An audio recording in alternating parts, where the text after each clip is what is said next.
So guys, this right here is just going to be a very casual conversation with Rich.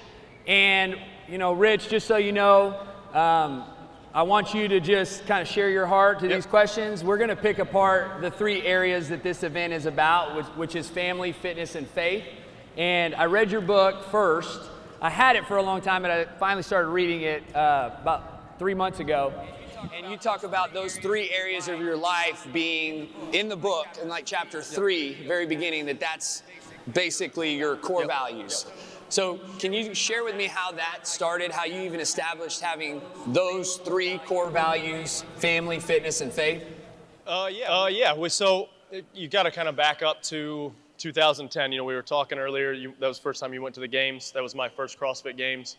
And anybody who's familiar with kind of my story, I grew up in church, but it was more of a necessity. Like I had to go. It wasn't really a relationship type faith. It was, I woke up on Sunday, my mom said, hey, let's go to church. And so we went to church. And so I was baptized when I was 3 months old in the Catholic faith, and went to church. When we moved to Tennessee, we started going to a Presbyterian church, then went to a Baptist church for a little while. And it was always, I had to go to church. And so fast forward a little bit, competitive career, started doing CrossFit in 2010, went to sectionals. Back then it was sectionals, there was no open.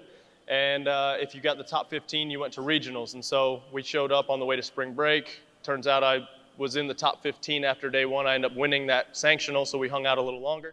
Went to regionals, won my region, went to the games. And so I'd really let CrossFit and fitness, I'd always been into fitness since I'd played baseball growing up, and it kind of become who I was. CrossFit was becoming my identity. It was something that I found out that I could excel at, and really thought it defined me as a human being. And so, at the end of the games, I was going into the final event. I was in first place, and anybody who knows what happened, there's a rope climb fail. If you go to YouTube, it's on there. You can watch it. It was tons of fun. I remember it like it was yesterday, but that's neither here nor there. And so fast forward about a couple months after that, I was miserable. I hated working out. I hated this thing that I'd started to define who I was, CrossFit. And like I said, I had this faith that was more me-driven, more what can God do for me? And when I would pray, it was, hey, help me with this. Hey, do this for me. When I'd read the Bible, it was looking for verses that would actually pertain to helping me versus reading verses that were actually applicable to life. And so at that point, I had some good people, good friends that really started asking me some tough questions, like if you were to die today, would you go to heaven? And so my thinking was, yeah, I've gone to church my whole life, I pray all the time, but then in the back of my mind, I started thinking, I'm not living like Christ called us to live. And so I started reading in Matthew, and Matthew through all the Gospels, and at that point decided that, Jesus got baptized at 30 years old. Why can't I get baptized at 30, or at 20, was I 23 at the time? And so it really reset everything and made me realize that my faith is what defines me, and Christ that defines me, and not CrossFit. And so for me, that really helped me competitively. It helped me in my life, that it doesn't matter what happens on the competition floor. Obviously, I want to win. That's my number one goal, but it doesn't define me as a human being. My faith defines me as a human being. My family is a huge part of who I am. And then fitness is last. So it's almost reverse, faith, family, fitness for me. And, that was really when I decided that's who I am. And that's where we're at today. Man, that's awesome. And you talk about that in your book. And there's a guy, Chip Pugh, and you kind of mentioned some people asking you some hard questions. And I think everybody here can relate to having people in your life who really love you and who ask you hard questions. And so can you just expand on that relationship and when he was kind of challenging you, and what is your purpose? And again, your story's fast forward, right? But can we take a 2 or 3 month season that you kind of tell that it was, and I think we can all, if we slow down for a minute or a day or two, why are we here? Right. And I love that you slowed down, and I love that you came out of that the way you did, but I think Chip Pugh, it sounds like, was a huge influence in that. Yeah, it was Chip. Also, one of my professors actually at Tennessee Tech, Michael Phillips, was a huge inspiration in that, and a huge mentor, I guess, at that point. And Donovan Degree, really good friend of mine. He's the one that actually asked me the question. I was working for Chip at the time as an assistant strength coach. But yeah, just having those guys that I looked up to, because they had the type of faith that I read about in the Bible. Having relationships with those guys that I respected their opinion, and I could ask them those tough questions, but we had enough relationship that I felt like if they said something, it actually meant something, versus, if you don't know somebody and you're trying to just, beat them down with religion or with verses and stuff like that, they might just brush you off. So you got to have some type of relationship before you can actually, do that type of stuff. And it was more of and it's my leadership style as well, is lead by example type. I saw them in prayer every day, or reading their Bible every day, and living out their faith, versus just somebody saying something and then you see them kind of away from the public eye, or just in private, and they're a completely different person, not living that way. And so for me, those guys were just huge respect. They were, for lack of better term, you hear where they're just constantly, telling you this and telling you that, and not really living it, and they might even be living it out, but I don't have a relationship with that person, then they don't know me enough to just talk to me that way. And so for me personally, that's always been that's the type of person that I want to be, is somebody that, you have a relationship and we can talk about those things, but I'm not going to talk down to you, I guess. No, I definitely think you model that very well. Appreciate and that. Obviously having their influence and mentorship. That year you got a tattoo, Yep. and I think most people think you probably had it forever. No, yep. But it happened in that year after the 2010 second place finish. So talk about that verse Yep. specifically in choosing that, in the location. Yeah. And you kind of say in your book, it kind of just worked out great because it works great for CrossFit movements, but I think it's because you kept winning and your arm goes That's up. right. So can you just talk about Galatians 6:14 and how CrossFit Mayhem has that on its logo? Yeah, I guess I'm right-handed, so the celebration fist pump's usually right hand, so it shows it. No, but yeah, Galatians 6:14, and it's, may I never boast in anything except for the cross of the Lord Jesus Christ, which has been crucified to me, united the world. And so in 2011, I actually think it was between event 1 and event 2, or 2 and 3, I can't remember, of the Open that year. It was the first year of the Open, was when I got that tattoo. And for me, it was, as I was reading, and it just stuck out as a way to show that, hey, no matter what I do in CrossFit or in life, really what matters is what Christ on that cross. And so I'll never boast about what I've done in life. And it's those things of the world I've died to them, and Christ is what's going to show. And that's what I try to live my life by, and that's kind of it's my life verse for sure. And now you're here, 9 years post that, and I'm sure the layers have just continued to the foundation.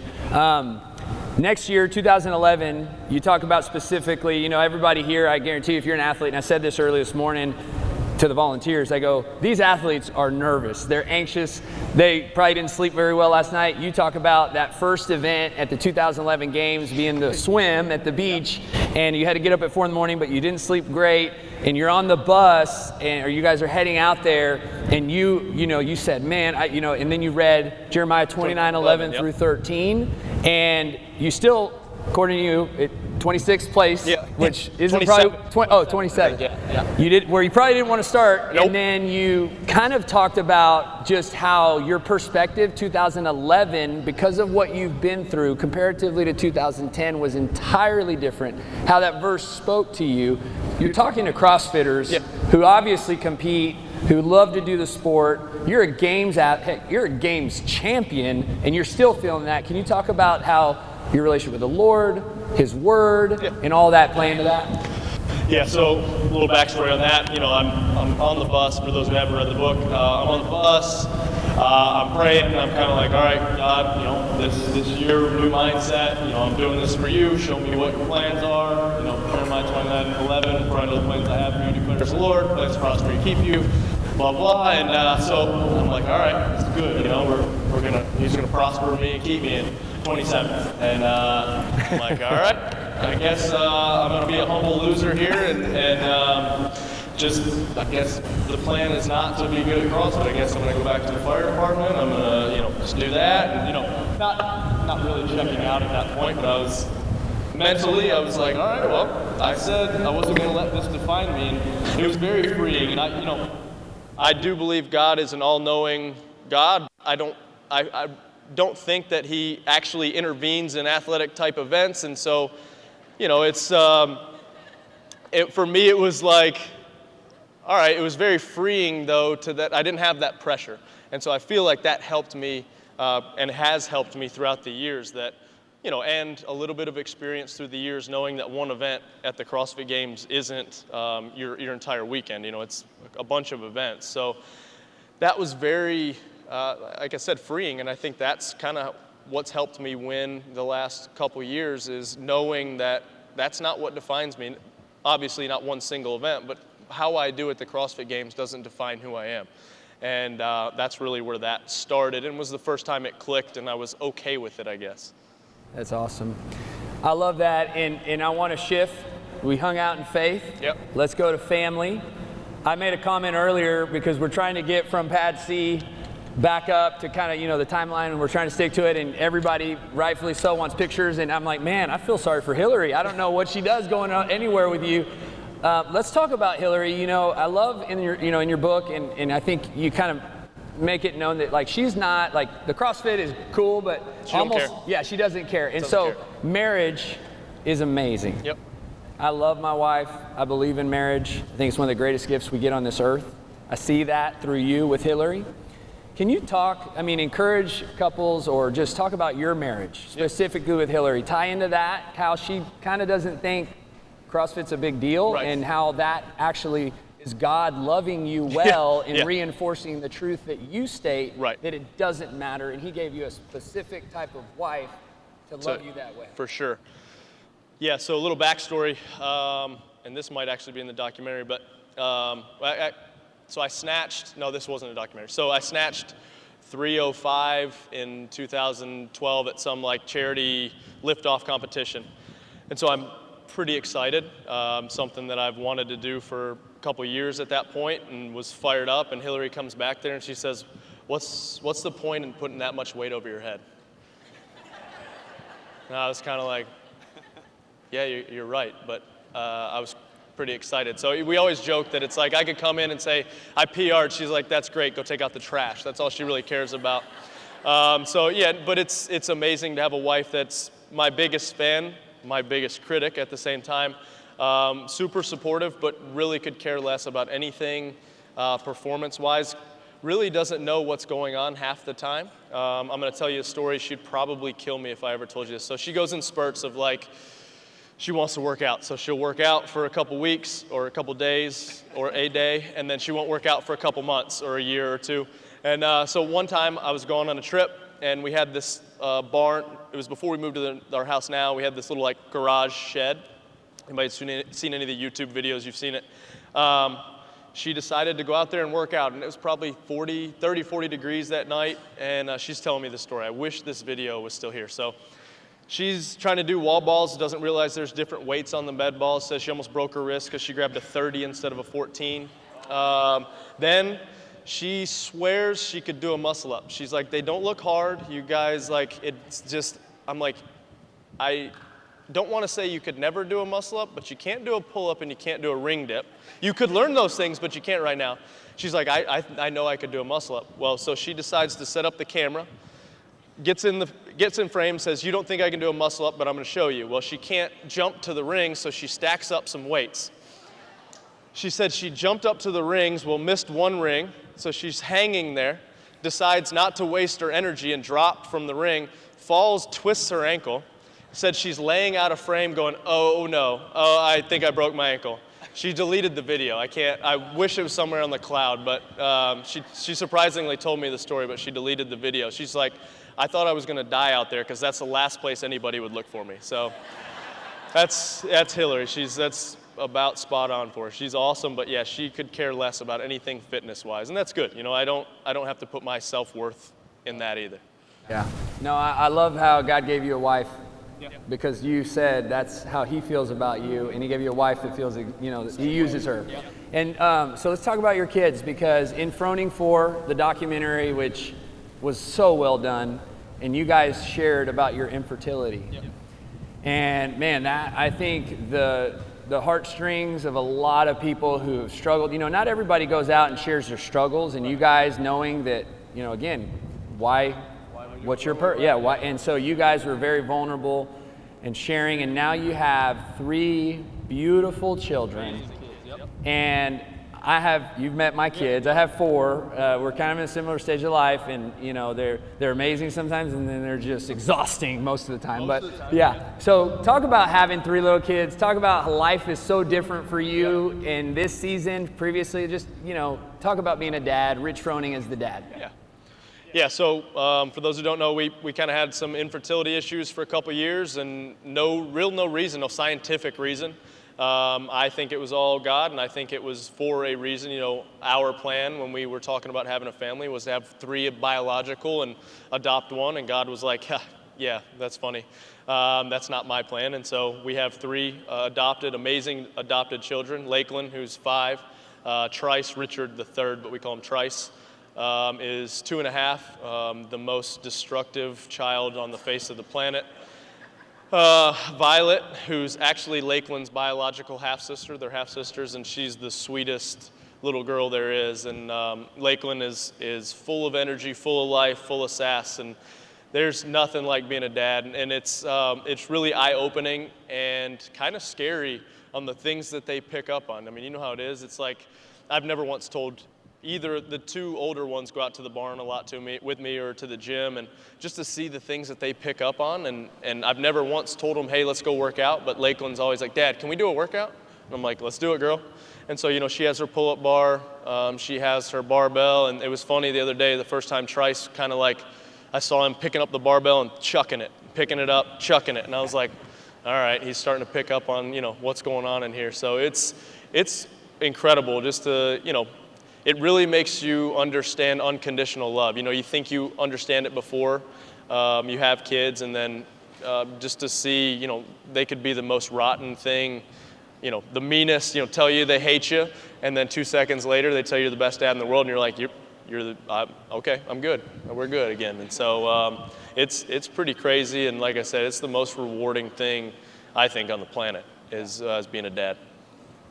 No, I agree, man, and I think the season of life that we're in right now, it looks so different because later, you know, the people that are in that next phase when they're a little older are saying entirely different things. You know, like right now we're bathing all these kids and doing bedtime. And from 5 o'clock till 8 o'clock is chaos. Okay, so, you know, marriage, family, kids, adoption, phenomenal, just testimony. Fitness, and I think I would be doing a disservice to everyone here if we didn't talk about, I mean, everybody kind of knows, you know, I mean, it's very impressive. 2010, second place, and then 4 first places, and then 2 first places, 1 second place, and then 2 first places last year. It just seemed like, you know, it was. Last year was fun. Yeah, and what's in the future, if you can give any vision for Rich Froning, CrossFit Mayhem, competition, personal brand, just all of that. Yeah, so, you know, my goal always it's kind of a blessing and a curse. You know, as soon as the games are over, it's kind of like when you're a kid at Christmas. You know, the day after Christmas, what's next? It's what's for Christmas next year. It's as bad as it sounds, that's the way it is with us. It's the way it is for me personally with the games. It's the next day. That season's already over, and it's already kind of thinking about next year. And so, you know, the game plan is to win the CrossFit Games again. And, you know, this year is probably the best I've felt in years, in a good place mentally, a good place physically. And so as long as I feel like I'm not holding the team back, I'll continue to compete and continue to do that. And so as an athlete, that's the game plan. As far as Mayhem goes, we'll field a team and try to keep having, we've got Haley Adams, who's did great at the games as a rookie. So she's still training with us, goes to Tennessee Tech now. So continue to help her out. She trains with us all the time. Still do a bunch of I do a lot of the online programming that we have, and then we host a ton of CrossFit events, level ones, that type of stuff. We do those Train with Rich weekends, which are a blast. And we have a sectional that we're hosting this year. We're going to try to go to a couple this year as a team. I can't really tell you yet who our next guy is, but he was an individual last year and finished pretty well. So it should be a pretty good season this next season, I hope. But yeah, I mean, that's the game plan. Got some bison coming in the spring to the house, and Hillary's terrified and keeps watching these videos on people getting too close to wild bison in Yellowstone and sending them to me and telling them they're going to kill our kids and all this stuff. But I think it'll be all right. So that's the game plan now. That's awesome. You saying that makes me think. I've thought this the last 2 years because I've been at the CrossFit Games the last 2 years, so I feel like I've gotten to watch you guys. I watch you guys compete against the other teams. And from my seat, what I see CrossFit Mayhem doing that I don't see any other team doing as well as you is y'all are unified. Y'all have what I would call the absolute best communication, chemistry, teamwork. I mean, you could have a team next to you that individually might beat you guys and I've said this, I said, the Mayhem, they are a team, and so, I don't know how many of your competition will be watching this, so you want to give away your secrets, but, man, how do you do that, and how do you create such a great culture in your team? I mean, it just starts, everybody on the team are great people. And we've been blessed with great people on the team each year, very selfless people. I feel like this last year was probably our most selfless group. We meshed about as well as you possibly could. I mean, you have some incredible individual athletes to start with, but we just had a good time. They're my best friends. We hang out together a lot because we train together a lot, and but everybody just kind of knew what their role was, and it's not a ton of leadership that has to go into that. Like I said, I'm not a rah-rah, get in your face type of person. I'm more of a lead by example. Those guys know that I'll suffer beside them, and I'll be the one that'll work just as hard as they will. So, like I said, it really just it starts with a good group of people and a bunch of selfless people, and we just have fun together. And the communication side is easy, and everybody's honest, and nobody really tries to do anything outside of what they know they're capable of. And we all understand that, hey, they're giving it their all. We've suffered together. We've trained hard together. Me and Tasia and Dre trained together a lot. And then China was, she'd come and hang out for 10 days at a time every month. But we know we're giving it our all. And so it just makes it easy. And you gotta throw egos out the door. And sometimes, like Tasia, on a couple events, let some of us, carry some extra sandbags, and she let her ego go. But some people can't do that. They think, oh, I gotta carry my load. But when you know that your teammates are a little stronger in an area, that's great. Tasia makes up for it in barbell cycling or anything like that, a heavy barbell. And so that's what a team is, and is carrying, in a certain event, carrying your weakest link. And so we have a great group of people, and like I said, some of my best friends.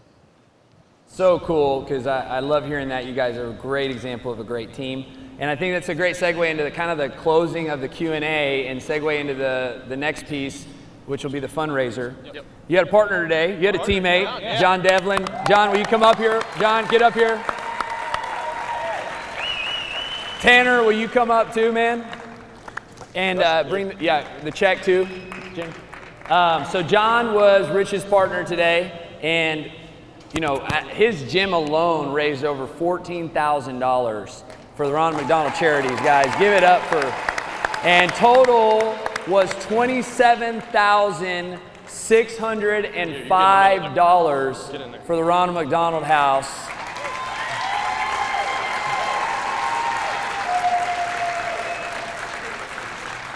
And in a short answer, so we can move on to the awards, I want Rich to kind of talk specifically about John. And if you don't know his story, we put it out on Wednesday. Great story. But Rich, give us a short answer about your experience working out with John today. John crushed it. Man, that was incredible. Man, how much money you raised, that's impressive. And to all at CrossFit Richardson, thank you guys.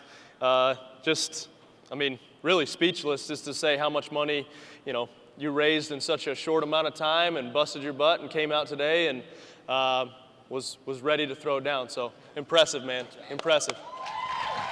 And then John, short answer, man, just what did it mean to you? Your personal hero, Rich Froning, you're standing next to him, you got to do 3 workouts with him. What did that mean to you today? Man, this was a complete dream. Thank you. Yeah, heck yeah, man. Yeah, man. Awesome. Thank you. Tanner, thank you.